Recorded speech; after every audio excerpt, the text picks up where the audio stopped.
यांच्या भेटीला काही वेळापूर्वी मुख्यमंत्र्यांचे OSD राजेंद्र साबळे भेटलेले आहेत. तरीही नक्की काय चर्चा झाली आणि काय मार्ग निघेल?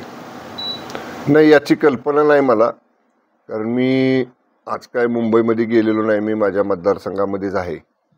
पण माननीय मनोजदादांचं मराठा आरक्षणाच्या संदर्भातलं जे आंदोलन आहे ते आता त्यांनी जाहीर केलेलं आहे की ते 29 तारखेला ते मुंबईमध्ये या ठिकाणी आझाद मैदानावरती आंदोलन करणार आहेत. आणि मग कुठलंही आंदोलन असलं तर त्या आंदोलनाच्या पूर्वी आंदोलनकर्त्यांच्या बरोबर शासनाच्या वतीनं किंवा विशेषतः माननीय मुख्यमंत्र्यांच्या वतीनं मुख्यमंत्र्यांचे प्रतिनिधी हे चर्चा करण्यासाठी जात असतात.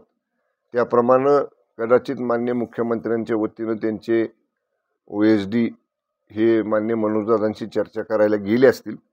आता OSDंची मुख्यमंत्री महोदयांच्या आणि मनोजदादांची ह्यांची जी काही चर्चा झाली असेल ते आता थेट ते OSD माननीय CM साहेबांनाच सांगतील. त्यामुळे आता जोपर्यंत अधिकृतपणानं माननीय मुख्यमंत्री कार्यालयाकडनं या भेटीमधनं काय निष्पन्न झालं किंवा या भेटीमध्ये काय चर्चा झाली हे माननीय मुख्यमंत्री कार्यालयाकडनं जोपर्यंत अधिकृतपणानं सांगितलं जात नाही तोपर्यंत त्यातलं कुणालाच नेमकी काय चर्चा झाली ते समजणार नाही. कालच मनोज जरांगे पाटलांनी असं म्हटलेलं आहे की एकनाथ शिंदे साहेब हे मराठ्यांना आरक्षण देणार होते, मात्र मुख्यमंत्र्यांनी आणि सरकारनं त्यांना देऊन दिलं नाही. नाही, हे बघा, 10% आरक्षण तर मराठा समाजाला आपण दिलं. माननीय एकनाथजी शिंदे साहेब मुख्यमंत्री असताना जस्टिस शिंदे समिती आपण नेमली. जस्टिस शिंदे समितीला कुणबी नोंदी शोधण्याचं मोठं काम या ठिकाणी करण्यासाठी आपण त्यांना अधिकार दिले. जवळपास माझ्या माहितीनुसार 40 लाखाच्या पुढं कुणबी नोंदी विशेषतः ते 8 जिल्ह्यामध्ये मराठवाड्यातल्या आपण शोधून काढल्या.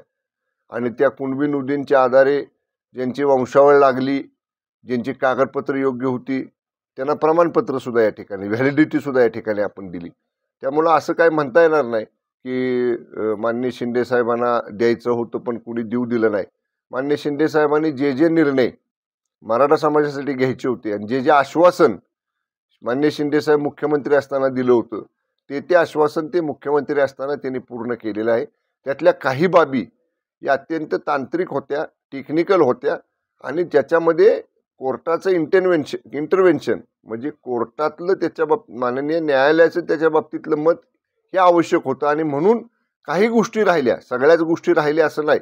त्यामुळं बरेचसे प्रश्न हे आदरणीय एकनाथजी शिंदे साहेब मुख्यमंत्री असताना मराठा समाजाच्या संदर्भातले माननीय शिंदे साहेबांनी त्यावेळच्या युती सरकारनं हे सोडवलेले आहेत.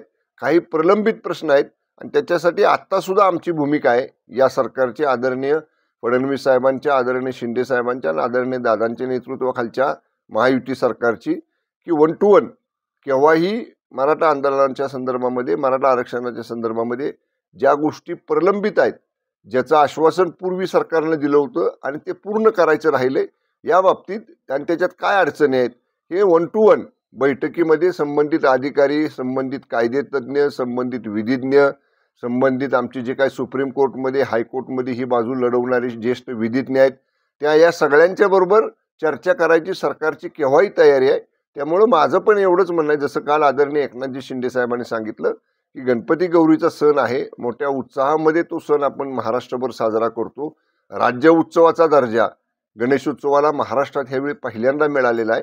तर अशा पद्धतीनं मोठ्या प्रमाणात जनसमुदाय मुंबईमध्ये येणं आणि गणेशोत्सवामध्ये काही गोष्टींचा व्यत्यय निर्माण होणं म्हणा किंवा त्या ठिकाणी कायदा सुव्यवस्थेचा प्रश्न निर्माण होणं हे बरोबर नाही. आणि म्हणूनसाठी माननीय शिंदे साहेबांनी सुद्धा सांगितलेले जरांगे दादांना की काळजी म्हणजे लोकांच्या गणेशोत्सवाला त्रास होणार नाही एवढी दक्षता त्यांनी घेतली पाहिजे. मनोज जरांगे यांच्याकडून काल एक अपशब्द गेला फडणवीस नाही, त्यांनी मागं घेतला तो मागे घेतला. मात्र आता भाजपचे नेते प्रामुख्याने नितेश राणेंनी त्यांची जीभ काढून देऊ असे वक्तव्य करणं म्हणजे कुठंतरी ही परिस्थिती चिघळण्यासारखं आहे. एक आहे बघा, मराठवाड्यामधली किंवा त्या विभागामधली किंवा माननीय मनोजदादांची सुद्धा बोलण्याची शैली जर आपण बघितली तर आपण बघता ती नेहमीच अशा पद्धतीनं म्हणजे त्यांचं थोडं ग्रामीण बाज असणारं बोलणं आहे.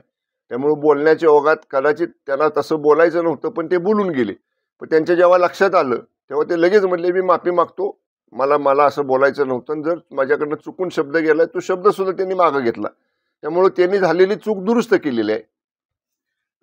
शेवटचं भंडाऱ्याचे पालकमंत्री अचानक बदलले गेलेत, पंकज भोयरेंना हे केलेलं आहे, नक्की काय याबाबत? नाही, प्रशासनातली बाब आहे.